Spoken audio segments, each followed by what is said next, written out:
Hello everyone, Adam Steele from Hot Pole Studios here, and today we're going to look at the Strike double bass pedal from Millennium, which is a Thomann brand.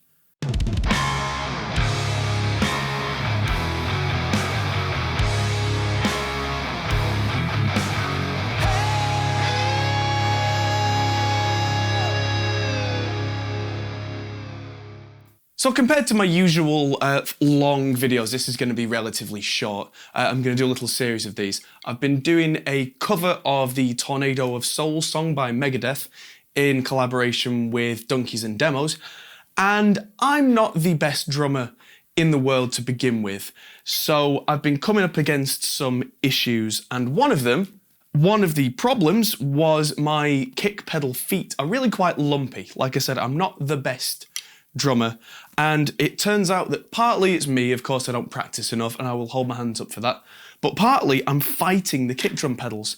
In amongst the several takes that we did of the drums, the kick pedals misaligned on their own, fell apart, and had to keep being readjusted, and to get the right spring tension it was flicking back and hitting me in the ankle so much that I got a big bruise on my ankle.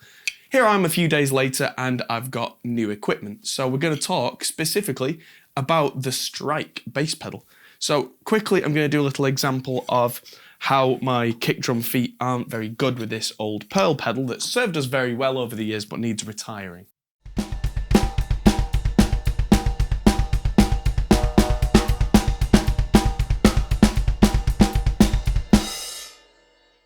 Okay, so that wasn't actually too bad. That was smoother than I thought, but it doesn't excuse the problems this pedal's had. So it's an old pearl pedal. It wasn't one of the high range ones to begin with. It's a chain drive and it's all just a bit tired because it's been my main studio double kick pedal for a long time, which means that drummers have come into the studio and beaten the hell out of it. Me as well, when I was learning to play drums over the last several years, I've been beating the crap out of this thing. And the springs on it aren't very big, the chain's quite flimsy, and for the stuff I want to be doing, where I want to be quite fast and quite articulate, it's not quite doing the job anymore. So what we're going to do is grab a drum key and switch it out for this thing. This is the Strike, and one thing you'll see from the close-up is that where the chain was, there's actually a solid piece of aluminium. This is a direct drive pedal. And the springs are all set up nicely, it's all brand new and shiny. And it wasn't too bad value for the money, but we'll talk more about that in just a minute. Let's swap the pedal out first.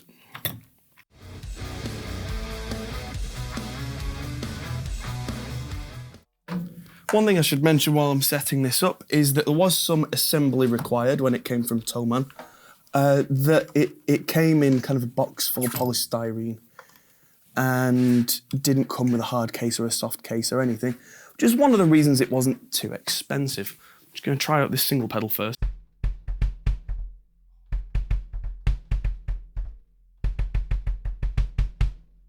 Oh, that's so much easier. It's catching in my pants, so I might have to roll up my pants while I'm tracking, but that was the same with the pearl pedal. And it's quite a nice long board as well. And let's get the other side on there.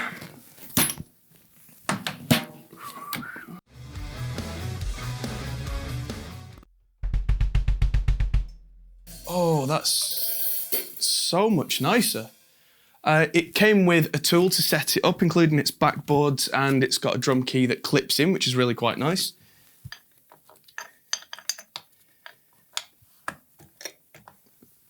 Because typical me, I do end up wondering where my drum keys have gone a lot because I'm quite useless like that.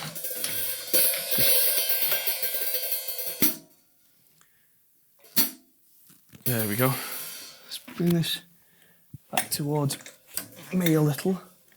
Because these boards feel longer than the pearl ones. They don't taper off at the end as much as the pearl pedal. Let's make sure these beaters are hitting the right point on the kick drum. They are. Right, let's see how this feels.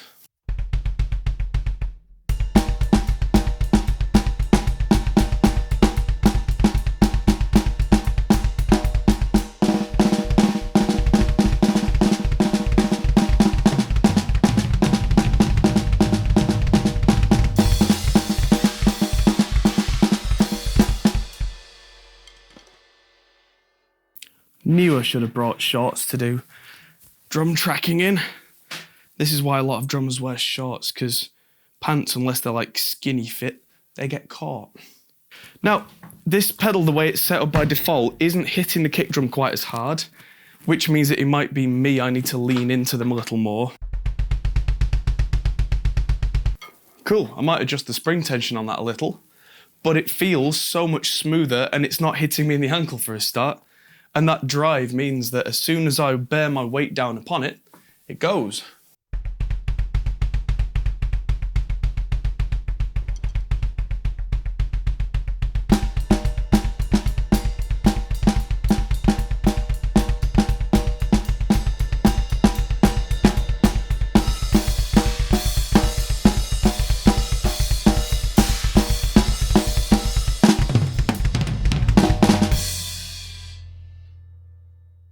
Much nicer. So let's talk about value then, because this pedal was nearly 150 euros, about 130 pounds, dollars. And that's quite a lot of money. But it's not compared to some of the pedals that this is kind of emulating, like the Trick high-end pedals and like the Pearl high-end pedals and the DW top-of-the-line stuff. This whole direct drive thing is usually a lot more expensive. We're usually talking $600 to $800, dollars.